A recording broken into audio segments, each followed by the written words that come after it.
صلی اللہ علیہ وسلم صلی اللہ علیہ وسلم صلی اللہ علیہ وسلم. بسم اللہ الرحمن الرحیم.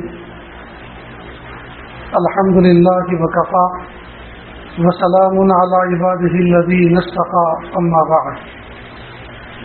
اعوذ باللہ من الشیطان الرجیم. بسم اللہ الرحمن الرحیم.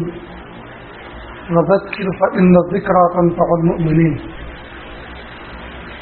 سبحان ربک رب العزة عما یصفون وسلام علی المرسلین والحمد للہ رب العالمین. اللهم صل على سيدنا محمد وعلى آل سيدنا محمد وبارك وسلم. اللهم صل على سيدنا محمد وعلى آل سيدنا محمد وبارك وسلم. اللهم صل على سيدنا محمد وعلى آل سيدنا محمد وبارك وسلم.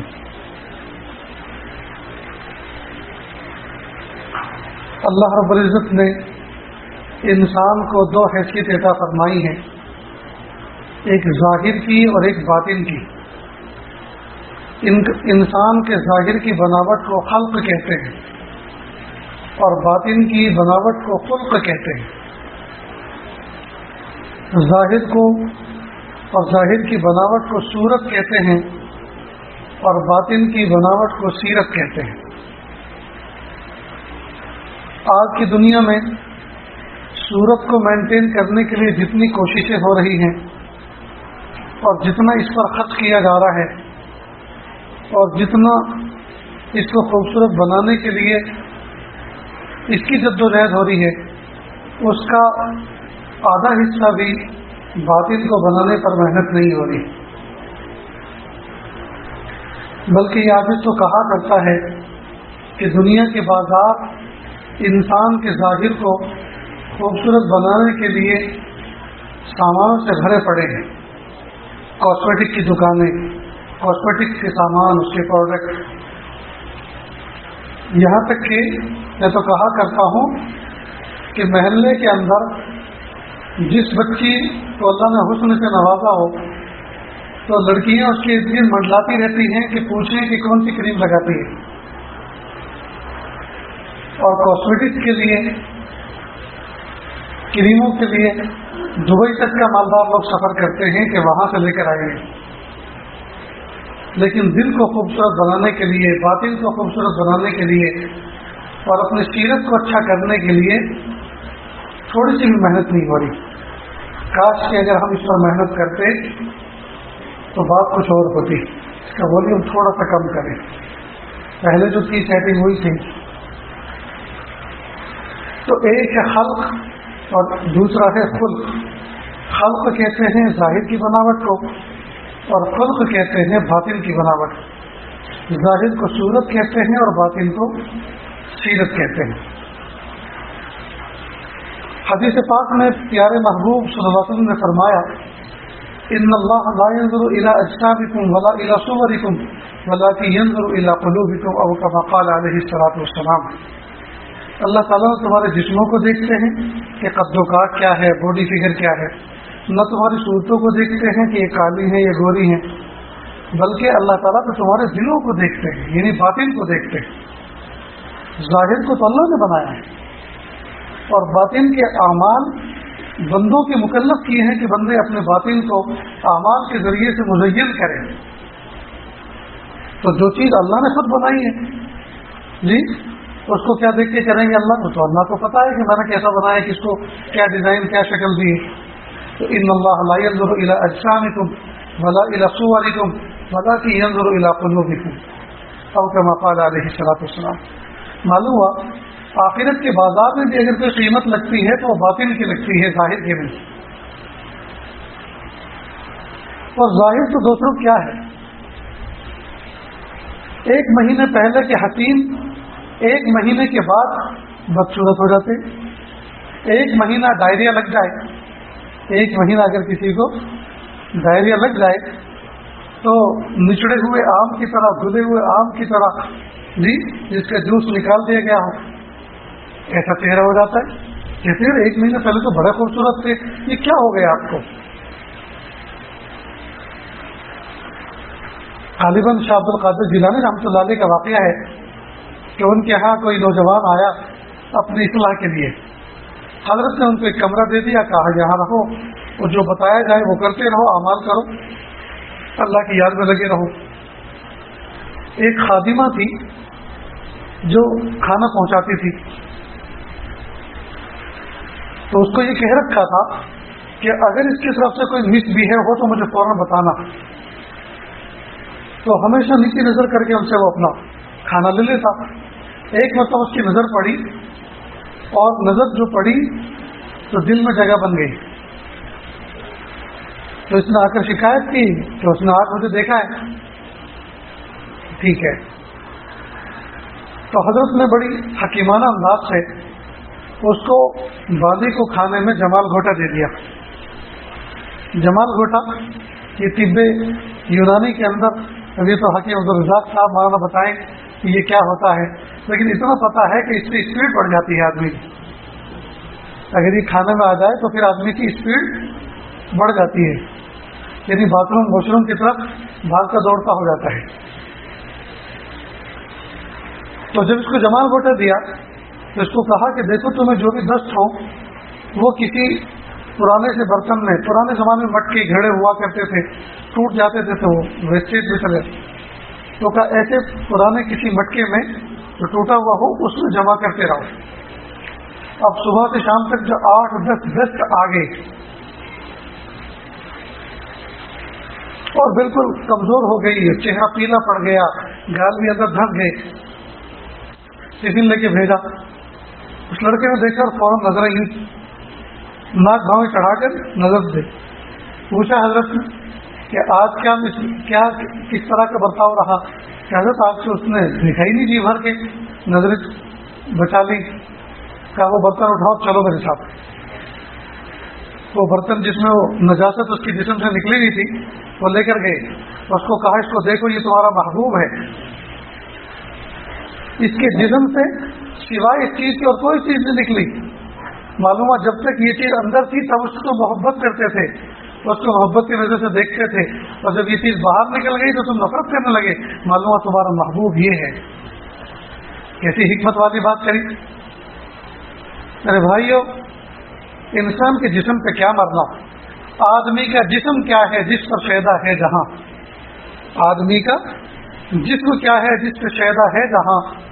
ایک مٹی کی عمارت، ایک مٹی کا مکان، خون سے گارا بنایا اینٹ جس میں ہڈیاں، چند سانسوں پر کھڑا ہے یہ خیالی آسماں. موت کی پرزور آندھی جب اسے ٹکرائے گی تب یہ مٹی کی عمارت ہاتھ میں مل جائے گی. تو انسان کے جسم پر کیا مرنا دوست. اللہ اکبر کبیر. تو ایک ہے انسان کے جسم کا ظاہر جس کو خلق کہتے ہیں یعنی بنا ہوا، اور ایک ہے باطن جس کو خلق کہتے ہیں. یہ جو اخلاق ہیں، جو خلق ہیں جی، یہ انسان کے باطن سے پیدا ہوتے ہیں. اتنی بات سمجھ گئے؟ تو ہم ظاہر کو سنوارنے کی محنت نہ کریں، باطن کو بنانے کی محنت کریں. اگر اتنی بات سمجھ گئے تو اب ایک مثال اور.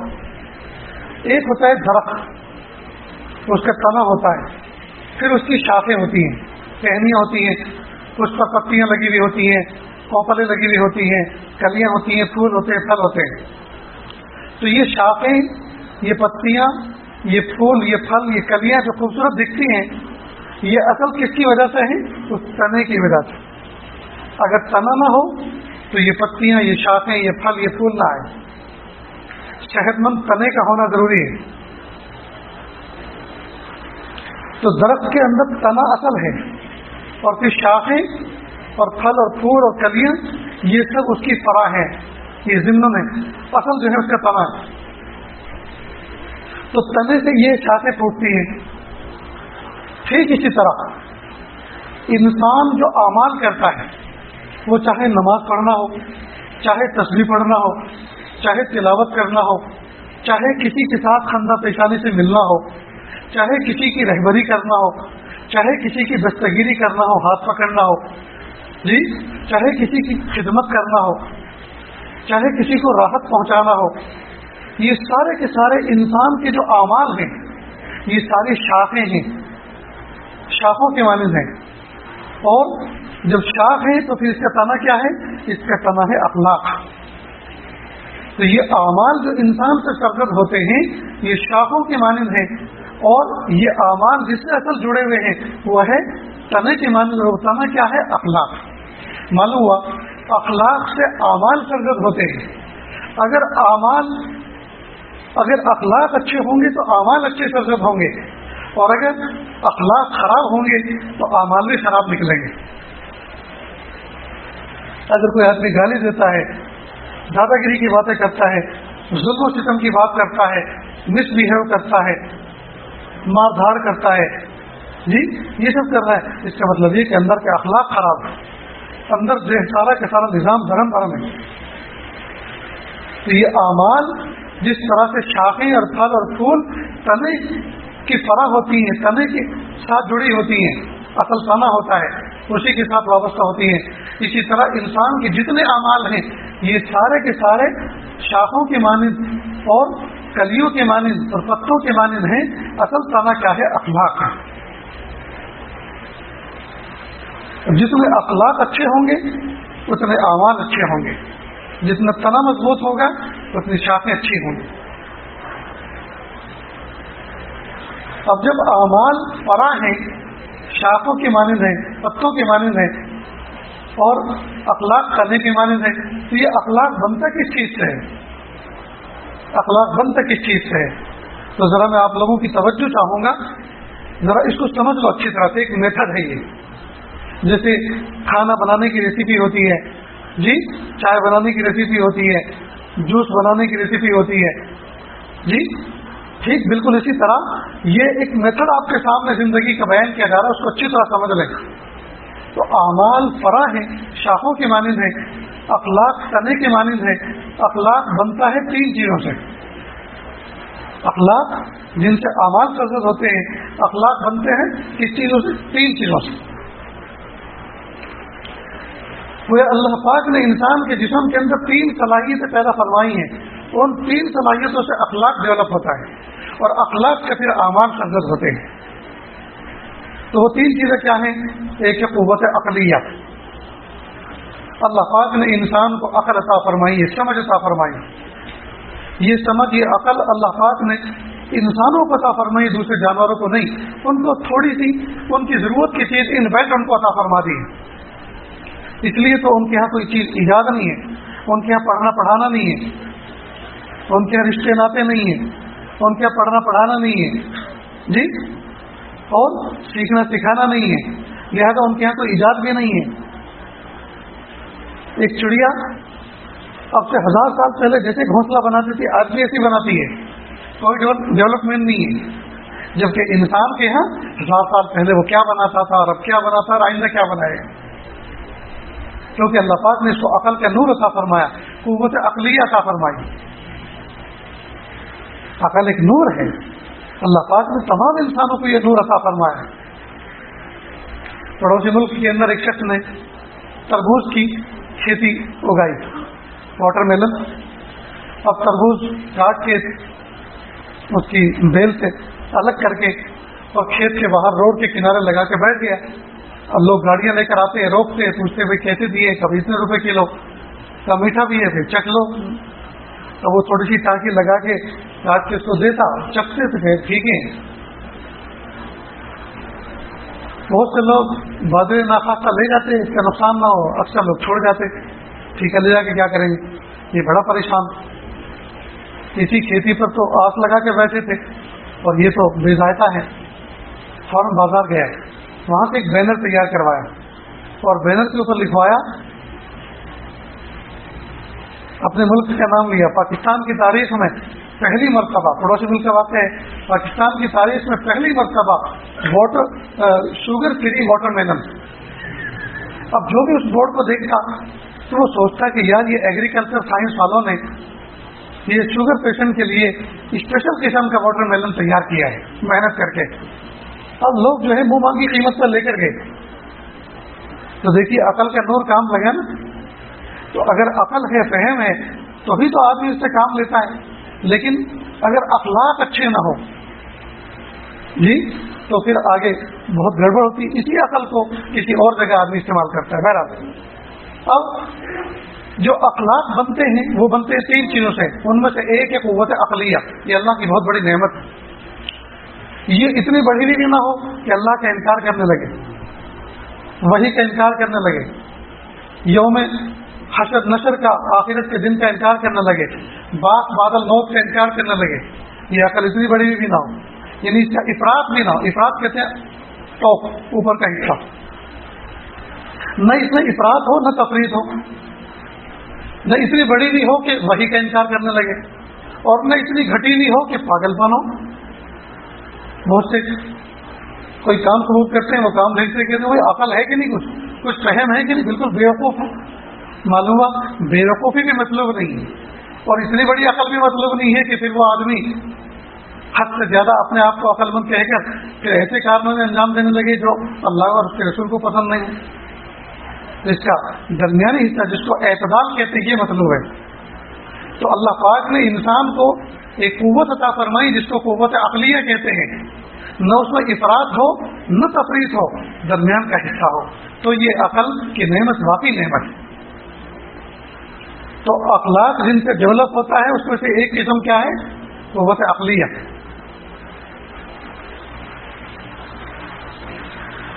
دوسری قوت ہے قوت غضبیہ. یہ عربی ورڈ ہے, میں آپ کو سمجھاؤں گا انشاءاللہ, اپنا سبق سنا رہا ہوں آپ. دوسری قوت کیا ہے جو اللہ نے انسان کو عطا فرمائی جس سے اخلاق بنتے ہیں, قوت غضبیہ. غضبیہ یعنی ایک انرجی ہے جسم کے اندر, انرجی جس سے آدمی کام لے کر کئی مرتبہ نفع نقصان کی چیزوں سے اپنے آپ کو بچاتا ہے. قوت غضبیہ. نہ تو قوت غضبیہ اتنی بڑی ہو کہ افراط کے درجے کو پہنچ جائے, ہر وقت بھیڑیا بنا ہو آدمی, جب دیکھو سرخ آنکھیں کر کے رکھتا ہو, ادھر مارتا ہو ادھر گالی گلوچ کرتا ہو. یہ خطرناک حد تک قوت غضبیہ بڑھی ہوئی ہے. ایسا آدمی چاہے مرد ہو یا عورت کامیاب زندگی نہیں گزارتا.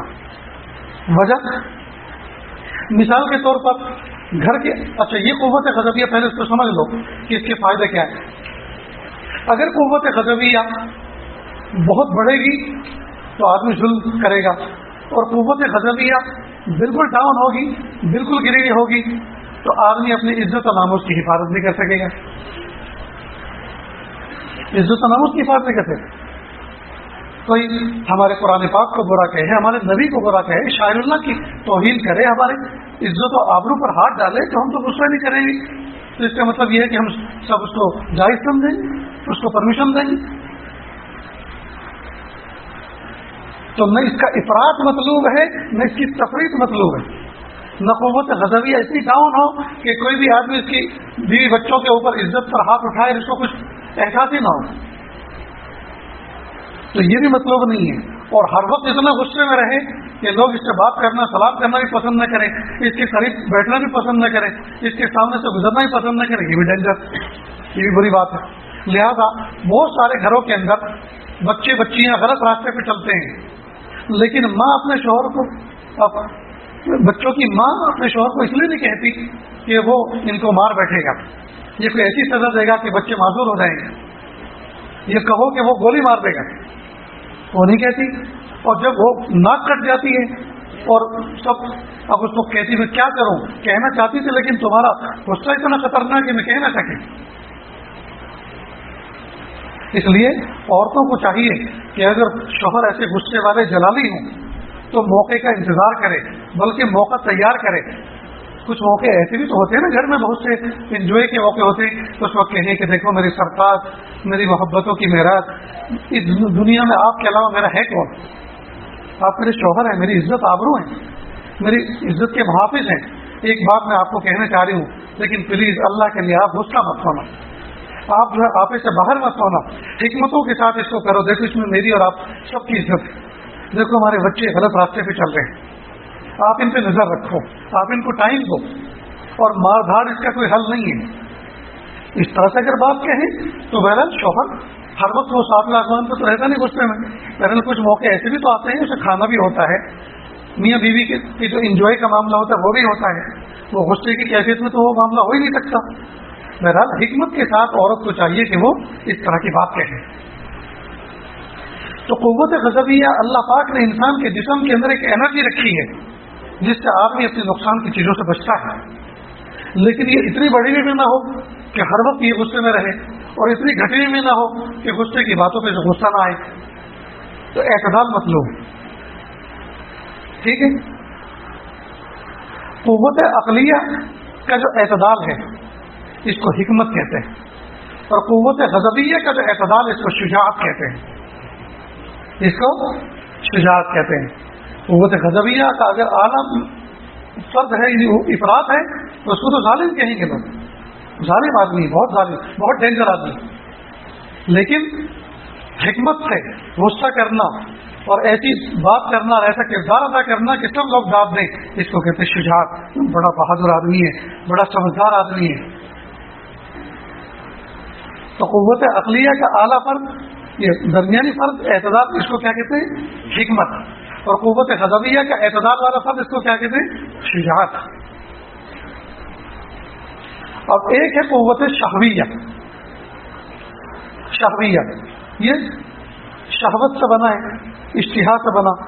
شہوت کا مطلب جو قوت شہویہ کہتے ہیں، تو شہوت کا مطلب یہ نہیں ہے کہ سیکشول جذبات، ہاں یہ بھی اس کا ایک فرد ہے، لیکن ہم تو عام طور پر جب شہوت اور شہویہ کا تذکرہ کرتے ہیں تو فوراً ذہن یہ جاتا ہے سیکشول جذبات کی طرف، نہیں۔ قوت شہویہ جو اشتہا سے بنی، اشتہا کا مطلب چاہتیں، اور وہ چاہتیں مختلف چیزوں کی ہو سکتی ہیں۔ کئی مرتبہ عورت کی چاہت ہوتی ہے، کئی مرتبہ کھانوں کی چاہت ہوتی ہے، کئی مرتبہ لباس کی چاہت ہوتی ہے، کئی مرتبہ گاڑیوں کی اور گھوڑوں کی چاہت ہوتی ہے، کئی مرتبہ گھروں کی چاہت ہوتی ہے۔ ایک آدمی کے پاس بہترین بنگلہ ہے، باوجود اس کے پھر وہ کسی ہل اسٹیشن پر بنانے کی کوشش کرتا ہے۔ ایک آدمی کے پاس کپڑے ہیں، لیکن جب مال میں جاتا ہے یار یہ بھی لے لو۔ ایک آدمی کے پاس شوز ہیں، بہترین اس کے پاس سلیپر ہے، نہیں یار یہ ذرا کچھ اچھی کمپنی ہے، یہ بھی لے لیتے ہیں۔ اور گھر میں جا کے دیکھو کہ جوتوں کی باقاعدہ ایک الماری ہے اس کے پاس، اس میں جوتے۔ ایک آدمی گھڑی ہے، کام چل رہا ہے اس کا، لیکن یہ بھی لے لو اور وہ بھی لے لو اور وہ بھی لے لو، باقاعدہ اس شوکیس کے اندر گھڑیوں کی لائن ہے۔ وہ دعوت کھانے جاتا ہے تو الگ الگ گھڑی پہن کے جاتا ہے، سفر پہ جاتا ہے تو الگ گھڑی پہن کے جاتا ہے، وہ جاب پہ جاتا ہے یا اپنے بزنس پہ جاتا ہے تو الگ گھڑی پہن کے جاتا ہے، وہ جمعہ کے دن الگ گھڑی پہنتا ہے، عام دنوں میں الگ پہنتا ہے، سنڈے منڈے میں الگ پہنتا ہے۔ واہ، یہ کیا ہے؟ یہ قوت شہویہ کے ذریعے سے یہ سارے تماشے ہوتے ہیں۔ اب قوت شہویہ کا افراد، اعلیٰ فرد یہ ہے کہ آدمی حلال اور حرام میں کوئی تمیز نہ کرے، نہ بیوی میں تمیز کرے، نہ خادموں میں تمیز کرے، نہ بیوی میں تمیز کرے، نہ اجنبیہ میں تمیز کرے۔ حلال ہو حرام ہو، مجھے بیوی چاہیے، مجھے عورت چاہیے۔ تو یہ قوت شہویہ کا افراد ہے۔ نیز پیسہ ہو چاہے جیسا ہو، حلال ہو حرام ہو، حلال ہو یا حرام ہو، پیسہ ہو چاہے جیسا ہو، یہ قوت شہویہ کا افراد ہے، قوت شہویہ کا افراد۔ اسی طرح کھانے کی شہوت بڑی بھی ہوتی ہے، کئی مرتبہ اشتہا بڑی بھی ہوتی ہے۔ وہ کیا؟ مثلا آپ دو جگہ سے دعوت آئی، دونوں قبول کر لیں، یہ نہیں کہتے بھائی آج کے دن تو کسی اور کی دعوت ہے اور وہ پہلے چونکہ دعوت دے چکے، میں وعدہ کر چکا، بھائی میں دعا کرتا ہوں آپ جس مقصد کے لیے بلا رہے تھے، جی یعنی آپ کے یہاں بچہ حافظ قرآن ہوا ہے، آپ کے یہاں گیدرنگ ہے، مجھے بڑی خوشی ہوتی ہے اس ماحول میں آتا، لیکن میں نہیں آ سکتا، معذور۔ نہیں، قوت شہویہ بڑی ہے، دونوں دعوت قبول کر لیں۔ پہلے والے کیا اول وقت میں کھانے جاتا ہے، اور دوسرے والے کیا آخری وقت میں کھانے جاتا ہے، چھوڑتا کسی کو نہیں، اور تیسری بھی دعوت ہو تو اسے بھی قبول کر لیتا ہے۔ تو کہتا ہے بھائی دیکھو طبیعت ٹھیک نہیں ہے، ذرا ٹفن بھیج دینا۔ جی یہ ہے قوت شہویہ کا افراد۔ یہ قوت، گھر میں بہترین بیوی نے ڈش بنائی، کھانا بنایا، کھانا کھایا، پھر نکلتا ہے گھومنے کے لیے اور پھر چائنیز والے کے یہاں جاتا ہے۔ جی پھر پانی پوری کھاتا ہے اور پھر فلاں ڈش کھاتا ہے. کیوں؟ اس کا مطلب یہ قوت شہویہ بڑھی ہوئی. اللہ کی طرف فرمان. اسی لیے تو آج کل نوجوان بچے، نوجوان کیا ابھی تو جوان بھی نہیں ہوئے، نوجوان تو دور کی بات ہے جی، ابھی تو جوانی کے ساتھ قدم بڑھایا اور 10 بائی 10 ہوتے جا رہے ہیں، دہ دردہ پھولتے جا رہے ہیں، پتہ نہیں کب پھٹیں گے. یہ اچھی چیز نہیں ہے دوست. گھر میں جو بڑے ہیں، سمجھدار ہیں، بچوں کو ان پر ذرا اعتماد کرنا چاہیے. بیٹا آپ میرے بیٹے ہیں، میرے بھتیجے ہیں جی، میرے بھانجے ہیں، اچھی بات نہیں ہے. آپ ہر وقت چکن کھانا پسند کرتے ہیں، ہر وقت چکن. یہ چکن جو ہے 40 دن میں تیار ہوتی ہے جی، 40 دن کے اندر. یہ 65 تھا نا پہلے، 65 ڈے میں تیار ہوتی تھی، اس لیے اس کا نام 65 پڑ گیا. اب پتہ نہیں کچھ مسالوں کا نام 65 ہے کیا ہے برابر. اب تو 40 ڈے کے اندر تیار ہو رہی ہے، 40 دن کے اندر. تو جو فوڈ کھا کر، جو غذائیں اور دوائیں کھا کے وہ 40 دن میں تیار ہو رہی ہیں، تو پھر ان کو کھانے والا بھی تو تیار ہو رہا ہے نا مرنے کے لیے. کہاں کی عقل مندی ہے دوست. ٹھیک ہے کبھی مہینے میں، ہفتے میں ایک بار کھا لیا آدمی، لیکن باقاعدہ اس کا شوق، اس کے بغیر لقمہ نہیں ٹوٹتا روٹی کا، یہ تو غلط بات ہے. تو قوت شہویہ کا افراد یہ ہے کہ آدمی کے اندر چاہتے بڑھی ہوئی ہوں، چاہے وہ سیکسول ہو، چاہے وہ کھانے کی ہو، چاہے پہننے کی ہو، چاہے اوڑھنے بچھانے کی ہو، چاہے گاڑی کی ہو، چاہے بنگلے کی ہو، گھر کی ہو، الگ الگ چاہتے. قوت شہویہ کا افراد. اور قوت شہویہ کی تفریق یہ ہے کہ آدمی حلال سے بھی پرہیز کرے. مثال کے طور پر بیوی ہیں اور وہاں بھی پرہیزگار بنا ہوا ہے. جیسے ایک نوجوان ٹھیک ٹھاک تھا، دیندار، جب اس کا نکاح ہو گیا تو کسی بزرگ کے پاس گیا، حضرت دعا کرنا، اب گناہ بہت ہوا کریں گے. نکاح ہو گیا نا، کس نے کہا تھا نکاح کرنے کے لیے؟ وہ بیوی سے ملاپ کو جائز، ملاپ کو جائز، میٹنگ کو کسی نہ سمجھ رہا ہے، گناہ سمجھ رہا ہے. تو حضرت دعا کرنا، اب نکاح ہو گیا، گناہ بہت ہوا کریں گے. تو یہ قوت شہویہ کی تفریق ہے. اور اس کا جو مڈل حصہ ہے اس کو کیا کہتے ہیں؟ عفت. اس کو کیا کہتے ہیں؟ عفت، پاک دامنی. تو جتنے بھی اعمال ہیں یہ سارے کے سارے اعمال بنتے کس سے ہیں؟ اخلاق سے.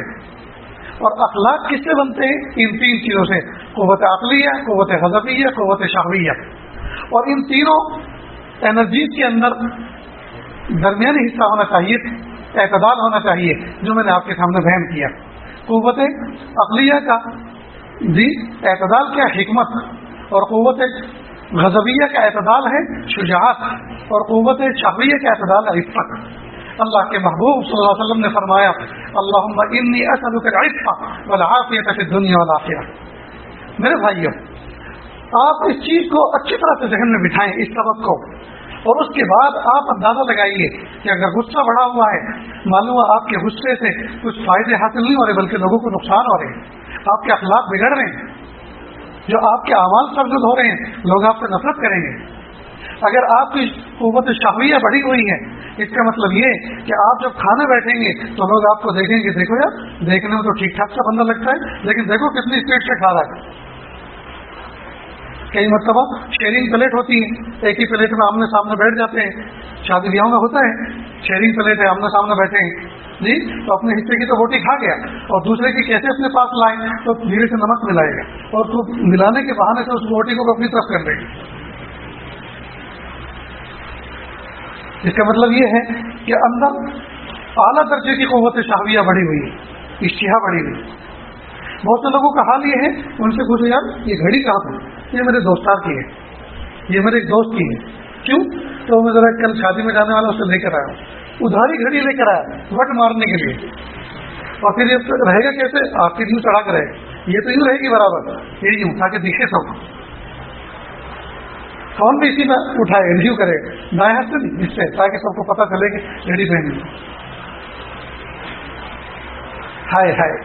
اس کا مطلب یہ ہے کہ قوت شہویہ بڑھی ہوئی ہے. دوسرے کی مانگ کے گاڑی لائے گا اور ایسی جگہ پارک کرے گا تاکہ سب کو دیکھیں. ریموٹ لے کے بیٹھے گا، کبھی کبھی اس میں بیپ دے گا تاکہ سب اس کو دیکھیں. اس کا مطلب قوت شہویہ بڑھی ہوئی. ہائے ہائے، کتنی بری بات ہے دوست. اب یہ قوت شہویہ کے بڑھنے کی وجہ سے کھانے میں گڑبڑی، پہننے میں گڑبڑی، رہنے سہنے میں گڑبڑی، لائف اسٹائل میں گڑبڑی، سب دکھاوا ہی دکھاوا۔ نتیجہ یہ ہوتا ہے کہ اللہ تعالیٰ کی یہاں مقبولیت نہیں ہوتی، اللہ تعالیٰ کے مقام نہیں بنا پاتا، اللہ تعالیٰ کی یہاں قبولیت نہیں بنا پاتا، دعائیں مانگتے ہیں قبول نہیں ہوتی، کیوں؟ اس لیے کہ سارے کے سارے اعمال تو کباڑا کر رکھے۔ اس لیے دوستو، یہ جو تین چیزیں میں نے آپ کو بتائی جن سے اخلاق بنتے ہیں، قوت عقلیہ، قوت غضبیہ، قوت شہویہ، ان کو مینٹین کریں۔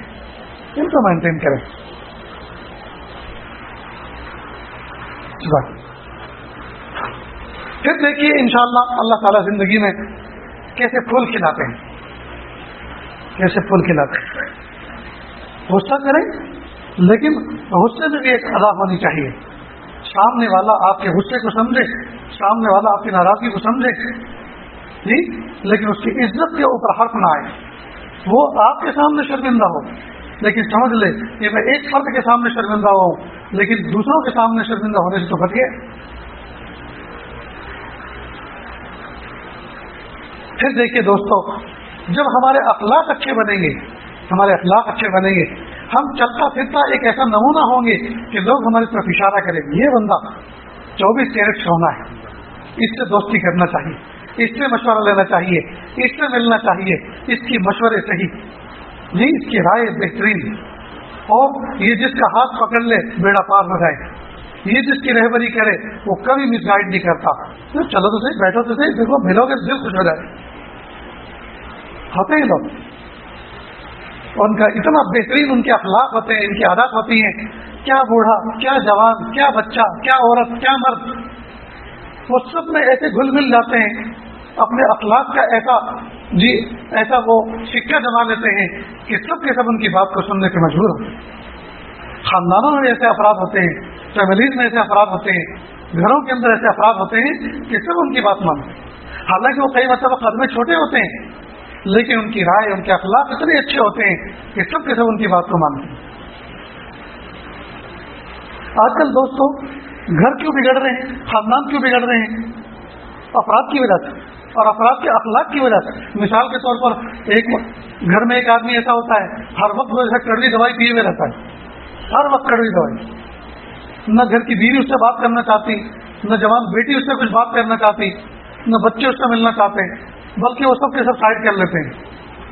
کیوں؟ اس کا مطلب یہ ہے کہ قوت غضبیہ اتنی بڑی ہوئی ہے، کوئی بات کرنا بھی پسند نہیں کرتا، لیکن جو باپ گھر میں آئے السلام علیکم، بچوں کہاں ہو، سارے بچے دوڑ کے آتے، کوئی پیر سے لپٹ جاتا ہے، کوئی ہاتھ چومتا ہے، ابا آ گئے، دادو آ گئے، ابا آ گئے جی، لے کے بیٹھتے ہیں، اور چھوٹی سی عدالت قائم ہوتی ہے، پھر دادا فیصلے کرتے ہیں، ابا فیصلے کرتے ہیں، ابو دیکھو آپا نے میری پین توڑی، دیکھو انہوں نے میرا فلاں کھلونا توڑا، اب وہ پھر مسافر کرواتے ہیں، گلے ملواتے ہیں، اور پھر ہرجانہ بھرتے ہیں کہ لو تم نے ان کا پین توڑا، ان کو پیسے دو، یہ پین لے کر آئے یا پین لے کر آؤ، ان کو لا کے دو، چلو تو ان کو معاف کر دو، ان سے چوری کرو، چھوٹی سی عدالت کر دے گی، بچوں میں محبت پیدا ہوگی، لیکن کب؟ جبکہ قوت غضبیہ کے ساتھ نہ آئے گھر میں، یہ اعلیٰ درجے کی قوت غضبیہ نہ ہو۔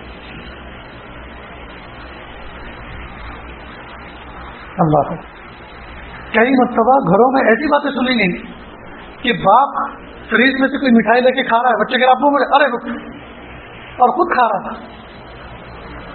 پوچھا گیا گھر میں سے بات آئی کہ بھائی وہ یوں کہتا ہے کہ تو بڑے ہو کے کھاتے رہیں گے، مجھے کھانے دو، لا حول ولا قوت الا باللہ۔ ایسا باپ بھی ہزاروں میں ایک ہوتا ہے، لیکن ہوتا تو ہے نا۔ بس کوشش کریں کہ آپ ایسے نہ ہوں، آپ اس میں سے کوئی فرق نہ ہو، نہ قوت غضبیہ کیسے مالک ہوں، نہ قوت شہویہ کیسے مالک۔ اب باپ گھڑی لے کر آیا، بیٹے نے کہا ابو مجھے دے، ارے یار مجھے چاہیے، میں کیا پہنوں گا؟ پھر تم لائے کیوں تھے؟ دکھا کیوں رہے؟ چپ چاپ پہنا کرو، چھپا کے آیا کرو، چھپا کے لے جایا کرو، گھر میں کیوں دکھا رہے؟ بچوں کو کیوں تڑپا رہے ہو؟ معلوم ہوا یہ باپ کہلانے کے قابل نہیں، اس کے اندر دیا نہیں ہے، اس کے اندر ترحم نہیں ہے، اس کے اندر شفقت نہیں ہے، اس کے اندر پیار نہیں ہے، اس کے اخلاق بگڑے ہوئے۔ میرے بھائیو، یہ تین چیزوں کو کنٹرول کر لو۔ میں نے پیرامیٹر آپ کو بتا دیے، اعتدال کے ہر ایک کا مڈل حصہ جو ہے وہ آپ کو بتا دیا۔ جی قوت غضبیہ کو قابو کر لیں، قوت شہویہ کو قابو کر لیں جی، اور قوت عقلیہ کو اعتدال پر رکھیں، حد سے زیادہ اپنے آپ کو عقل بندہ بنائیں، اللہ کے وجود کا انکار نہ کریں، وحی کا انکار نہ کریں، قرآن پاک کی تلاوت سے فائدہ اٹھائیں، یہ نہ سوچیں کہ ان کی پڑھنے سے کیا ہوتا ہے۔ کسی عقل والے نے کسی بزرگ کو کہا کہ یہ جو تلاوت کرتے ہیں آپ، ذکر کرتے ہیں، اس سے کیا ہوتا ہے؟ اس سے کیا ہوتا ہے؟ یہ تو الفاظ ہیں، عروض ہیں، منہ میں سے نکلے، ہوا میں مل کر تحلیل ہو گئے، اس سے کیا فائدہ؟ کیا گدھے کہیں گے تجھے اتنی بات سمجھ میں نہیں آتی؟ تو کہا ہوش میں رہو، میں نے آپ کو کوئی، تو کہا بے وقوف کہیں گے، دو چار اور ذرا تو اس کا پارا چڑھنا شروع ہوا۔ تو ابھی تک تیری یہ بات سمجھ میں نہیں آئی کہ ان الفاظ کا کوئی فائدہ ہوتا ہے اللہ کے یہاں؟ تو آپ ڈھنگ سے بتائیے یہ کیا یہ جو میں نے تجھے گدھا کہا، بیوقوف کہا، یہ میں نے الفاظ ہی تو نکالے تھے، تو پھر میرا پارا کیوں چڑھ گیا؟ معلوم الفاظ میں تاثیر ہوتی ہے، ایسے ہی ذکر میں بھی تاثیر ہوتی ہے، تلاوت میں بھی تاثیر ہوتی ہے، ذکر میں بھی تاثیر ہوتی ہے، تلاوت میں بھی تاثیر ہوتی ہے۔ معلوم ہے دوستو، آپ ذکر کریں، تلاوت کریں جی، شیطان کو اس بات کا موقع نہ دیں کہ آپ کی عقل میں اس بات کو بٹھا دیں کہ ان الفاظ سے کچھ نہیں ہوتا۔ نہیں دوستو، الفاظ سے تو بہت کچھ ہوتا ہے۔ بھائی نکاح کے موقع پر جو قبول کرتے ہیں، میں نے قبول کی، وہ الفاظ ہی تو تھے، کتنے بھاری الفاظ تھے، کتنا زبردست ویلڈنگ ہوا، دو خاندان جڑ گئے کہ نہیں؟ بھائی تلوار خاں کی بندی، تلوار خاں کی لڑکی، بندوق خاں کا لڑکا، کہو آپ نے قبول کی؟ جی ہاں میں نے قبول کی، دونوں خاندان جڑ گئے کہ نہیں؟ تو قاضی شریعت جی یہ جو الفاظ کہتا ہے کہ فلاں کی لڑکی فلاں کا لڑکا اتنے بھاری عوض آپ کو زوجہ بنا کے دیا، آپ نے قبول کیجیے، میں نے قبول کی، تو خاندان جڑ جاتے کہ نہیں؟ یہ الفاظ ہی تو کہتے ہیں۔ بندہ کہتا ہے لا الہ الا اللہ محمد رسول اللہ صلی اللہ علیہ وسلم، جی یہ الفاظ کہنے کے بعد بندہ جہنم کی فہرست میں نکل کر جنتیوں کی فہرست میں شامل ہو جاتا ہے، کفر سے نکل کر ایمان میں آ جاتا ہے۔ یہ الفاظ ہی تو ہیں۔ عدالتوں میں جو آدمی ہاں اور نہ کے جواب لکھواتا ہے وہ الفاظ ہی تو ہیں، وہاں پراپرٹی کے فیصلے ہو جاتے ہیں، جائیدادوں کے فیصلے ہو جاتے ہیں، ہوتے ہیں کہ نہیں؟ معلوم الفاظ اپنے اندر ایک تاثیر رکھتے ہیں، الفاظ اپنے اندر تاثیر رکھتے ہیں۔ محبت کے الفاظ زبان سے نکلتے ہیں تو آدمی کا دل جی کھل جاتا ہے، اندر ایک خاص قسم کی جذبات ڈیولپ ہوتے ہیں کہ مجھ سے دیکھو کتنے پیار سے گفتگو کر رہے ہیں۔ اور جو آدمی گالی گلوچ کرتا ہے یہ الفاظ ہی تو ہے، اس سامنے والے کا یہی خون جوش میں آ جاتا ہے، معلوم الفاظ کی تاثیر ہوتی ہے۔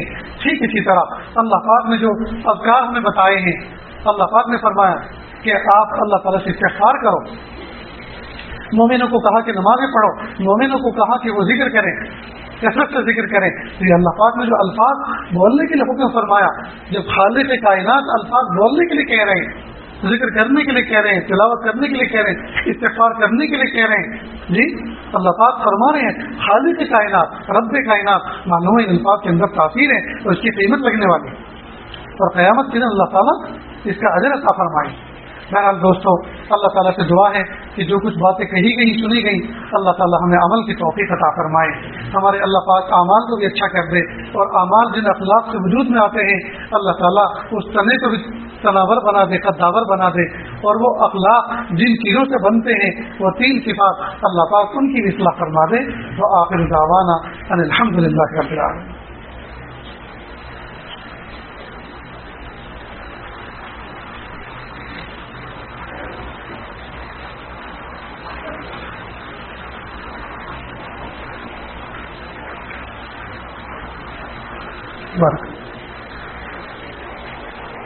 دعا سے پہلے کچھ حضرات بیت ہونا چاہتے تھے، توبہ طائب ہونا چاہتے تھے، یہ عاجز توبہ کے کلمات پڑھاتا ہے، میرے پیچھے پیچھے پڑھتے چلے، زندگی بدلنے کے ارادے سے اور صاف سچ پکی توبہ کی نیت سے میرے پیچھے کلمات پڑھیں۔ بسم اللہ الرحمن الرحیم، لا الہ الا اللہ محمد رسول اللہ صلی اللہ علیہ وسلم، اشہد ان لا الہ الا اللہ واشہد ان محمدا عبدہ ورسولہ، استغفر اللہ ربی من کل ذنب واتوب الیہ۔ استغفر اللہ ربی من کل ذنب واتوب الیہ وصلی اللہ تعالی علی خیر خلقہ محمد وعلى آلہ واصحابہ اجمعین برحمتک یا ارحم الراحمین. اللہ کا شکر ہے یہ کلمات پڑھنے کے بعد توبہ طائب ہو گئے. اللہ تعالیٰ ہماری اس توبہ کو قبول فرمائے اور استقامت عطا فرمائے. ہلکے پھلکے معمولات ہیں. ایک تصویر استغفار کی، ایک درستی کی، ایک تیسرے کلمے کی صبح شام پڑھیں. 100 دانے کی ایک تصویر صبح شام پڑھیں. نیز پاؤ پارا آدھا پارا قرآن پاک کی تلاوت کریں اہتمام کے ساتھ. اس کے علاوہ 5 وقت کی نمازوں کا اہتمام کریں سنت و نوافل کے اہتمام کے ساتھ. اور گناہ بالکل نہ کریں. گناہ سے اپنے آپ کو بچائیں. ہر طرح کے گناہ، ہر آدمی کے گناہ الگ الگ،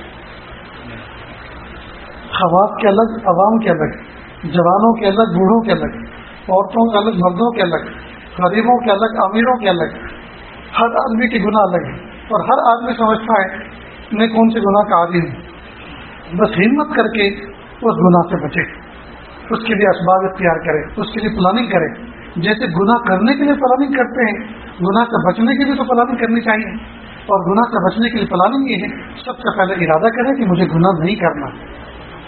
پھر اللہ تعالیٰ سے دعا کرے پیارے اللہ میں نے ارادہ کر لیا ہے مجھے گناہ نہیں کرنا، اللہ آپ مجھے توفیق عطا فرمائیے کہ میں گناہ سے بچوں. پھر اسباب اختیار کریں. اسباب اختیار کریں. جیسے کوئی آدمی سفر پہ جانے والا ہوتا ہے، پہلے نیت کرتے ہیں مجھے سفر کرنا ہے، پھر دعا کرنا شروع کرتے ہیں اللہ میرے لیے سفر آسان فرمائے، اور پھر اسباب اختیار کرتا ہے، پیسے جمع کرتا ہے، ٹکٹ بنواتا ہے، بیگ تیار کرتا ہے، تو پلاننگ کرتا ہے نا. تو جس طرح سے سفر کے لیے پلاننگ کرتا ہے اسی طرح گناہ سے بچنے کے لیے پلاننگ کریں. پہلے نیت کریں، اس کے بعد اللہ سے دعا کریں، اس کے بعد پلاننگ کریں. پتہ ہے اس راستے سے جاتا ہوں، کچھ عورتیں ادھر بیٹھی ہوئی ہوتی ہیں جی، ان پہ نظر پڑتی ہے. اول تو مجھے راستہ بدلنا ہے، اور اگر راستہ دوسرے میں یہی ہے تو مجھے نظر جھکا کے چلنے میں تو دیکھنا ہی نہیں. تو کتنا آسان ہے. بلکہ گناہ کرنا مشکل ہے، نہ کرنا آسان ہے. اس لیے کہ کرنے کے لیے تو کچھ جتن کرنے پڑتے ہیں، نہ کرنے کے لیے تو کچھ بھی نہیں کرنا. تو جو کام آسان ہے وہ تو ہم کر نہیں رہے، اور جو مشکل ہے وہ کر رہے. اللہ تعالیٰ ہمیں صحیح فہم عطا فرمائے، صحیح سمجھ عطا فرمائے. ہاتھ اٹھائیے، دعا کر لیجیے.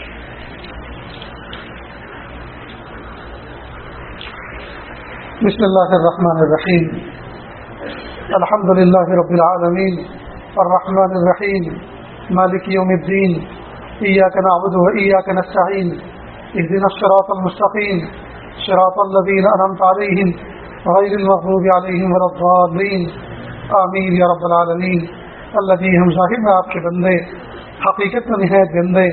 اللہ ہمارے دلوں کی گندگی کو دور فرما، ہمیں اپنی بندگی کے سلیقہ عطا فرما، شرمندگی والے کاموں سے ہماری حفاظت فرما، برے دل سے، بری بات سے، بری رات سے، برے انجام سے ہماری حفاظت فرما، سوء خاتمہ سے ہماری حفاظت فرما.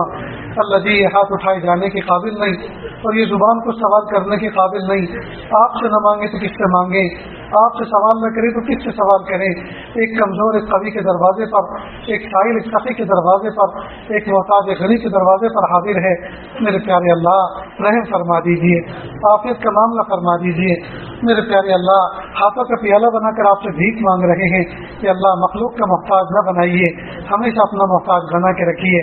اللہ تقویٰ دے دیجیے، پاکیزگی دے دیجیے، معرفت دے دیجیے، قرب دے دیجیے، ولایت دے دیجیے، مقام احسان دے دیجیے، مقام احسان کا کامل احساس دے دیجیے. اللہ ہم سب کو اپنا بنا دیجیے. اللہ ہم میں سے کتنے بیمار ہیں شفا دے دیجیے، کتنے مقروض ہیں قرضوں سے ادائیگی کی شکلیں پیدا فرما دیجیے، اور باطنی بیمار تو ہم سب کے سب ہیں کہ اللہ باطنی اور روحانی بیماریوں سے ہم سب کو شفا عطا فرما دیجیے. اللہ ہماری نمازوں میں جان پیدا فرما، ذکر و اذکار کی پابندی کی توفیق عطا فرما. کہ اللہ نظریں اٹھا کے چلنے کی لذت تو بہت لی، نظریں جھکا کے چلنے کی لذت عطا فرما.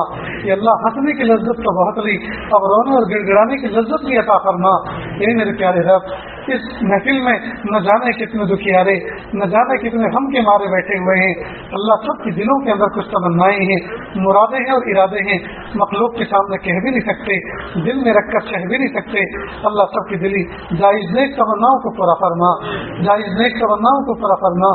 میرے پیارے اللہ چھوٹے چھوٹے معصوم بچے گھروں میں پل رہے ہیں، یا اللہ ماں باپ کو بہترین اخلاق کے ساتھ ان کی تربیت کرنے کی توفیق عطا فرما، یا اللہ جن گھروں کے اندر جوان بچے عمر کو پہنچ چکے ہیں، یا اللہ ان کے رشتے نہیں آ رہے، مناسب رشتے نہیں مل رہے، جوڑے نہیں مل رہے، اللہ عافیت کے ساتھ مناسب رشتے عطا فرما۔ جس گھر میں جوان بچی پلتی ہے، ماں باپ کی نیندیں اڑ جاتی ہیں، ماں باپ کو سوتے وقت اگر تصور آ جائے بچی کا تو نیند اڑ جاتی ہے، کھاتے وقت اگر آ جائے تو بھوک اڑ جاتی ہے۔ میرے پیارے اللہ ہر وقت باپ کو اس بات کا احساس ہوتا ہے، میرے پیارے اللہ اب تک پال پوس کے بڑا کیا، اب اس کو کسی دوسرے کے حوالے کرنا ہے، میرے پیارے اللہ جلد از جلد کوئی ایسی ہستی ایسی ذات ملا دیجیے جو ہمارے بچے کے لائق ہو، جو اس کی عزت و ناموس کی حفاظت بھی کرے اور بہترین تربیت بھی کرے۔ میرے پیارے اللہ ہر ماں باپ اپنی جوان بچیوں کے بارے میں فکر مند ہوتے ہیں، میرے پیارے اللہ عافیت کے ساتھ نیک صالح جوڑے ملا دیجیے، سادگی سنت و شریعت کے مطابق نکاح کرنا آسان فرما دیجیے۔ گھروں کے اندر جوان بچے بیٹھے ہوئے ہیں کہ اللہ سب کو نیک صالح عفیفہ تقیہ نقیہ ذکیہ جوڑا ملا دیجیے، عافیت کے ساتھ ملا دیجیے، گھروں کو آباد کر دیجیے۔ میرے پیارے اللہ گھروں کو تلاوت کے نور سے آباد کر دیجیے، ذکر کے نور سے آباد کر دیجیے، تہجد کے نور سے آباد کر دیجیے۔ میرے پیارے اللہ ہمارے گھر جہنم کا نمونہ بنے ہوئے ہیں کہ اللہ شوہر کئی مرتبہ اتنا غصے والا ہوتا ہے، بیوی اپنے دل کی بات بھی نہیں کہہ سکتی، اور کئی مرتبہ بیوی اتنے غصے والی ہوتی ہے کہ شوہر اس کے سامنے کوئی بات جو ہے سکون سے کر بھی نہیں سکتا۔ کہ اللہ گھر اخلاق اچھے نہ ہونے کی وجہ سے ہمارے گھر جہنم کا نمونہ بنے ہوئے ہیں، میرے پیارے اللہ جنت کا نمونہ بنا دیجیے۔ میرے پیارے اللہ حضور پاک صلی اللہ علیہ وسلم کی امت دنیا میں نہ جانے کہاں کہاں پریشان ہے، کہ اللہ تمام کی پریشانیوں کو دور فرما، کہ اللہ عرب اور عجم میں آگ لگی ہوئی ہے، کہ اللہ مہربانی کا معاملہ فرما، طرف کھا دیجیے، مہربانی کا معاملہ فرما دیجیے۔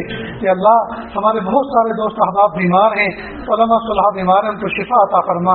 ہمارے ایک دوست عامر کر کے ہیں، ان کے والد صاحب گر گئے، ان کے دماغ کی کوئی رگ ٹوٹ گئی ہے، کٹ گئی ہے، میرے پیارے اللہ ان کو شفا عطا فرما، صحت عطا فرما، تندرستی عطا فرما، اور زندگی کا جو بقیہ حصہ ہے عافیت کے ساتھ اللہ آپ کی رضا کے ساتھ گزارنے کی توفیق عطا فرما۔ میرے پیارے اللہ اور بھی بہت سارے لوگ بیان سے پہلے دعا سے پہلے کوئی درخواست کرنا چاہتے تھے، ان کو موقع نہ مل سکا، میرے پیارے اللہ کے دل کے اندر جو آرزوئیں تمنائیں ہیں، جن مقاصد کے لیے دعا کی درخواست کرنا چاہتے تھے، اللہ ان کی دلی جائز نیک تمناؤں کو پورا فرما۔ بہت سے لوگوں نے پیغام بھیجے، میسج کیے، خطوط لکھے، کہ اللہ ان کی دلی آرزوؤں کو پورا فرما، دلی تمناؤں کو پورا فرما۔ اللہ جو مانگا عطا فرما، جو مانگنے سے لگے وہ بھی عطا فرما۔ اللہ جی ہمیں مانگنا نہیں آتا، بن مانگے عطا فرما، مانگنے کے ڈھنگ اور سلیقہ عطا فرما۔ وصلی اللہ تعالی علی خیر خلقہ محمد و آلہ و اصحابہ اجمعین برحمتک یا ارحم الراحمین۔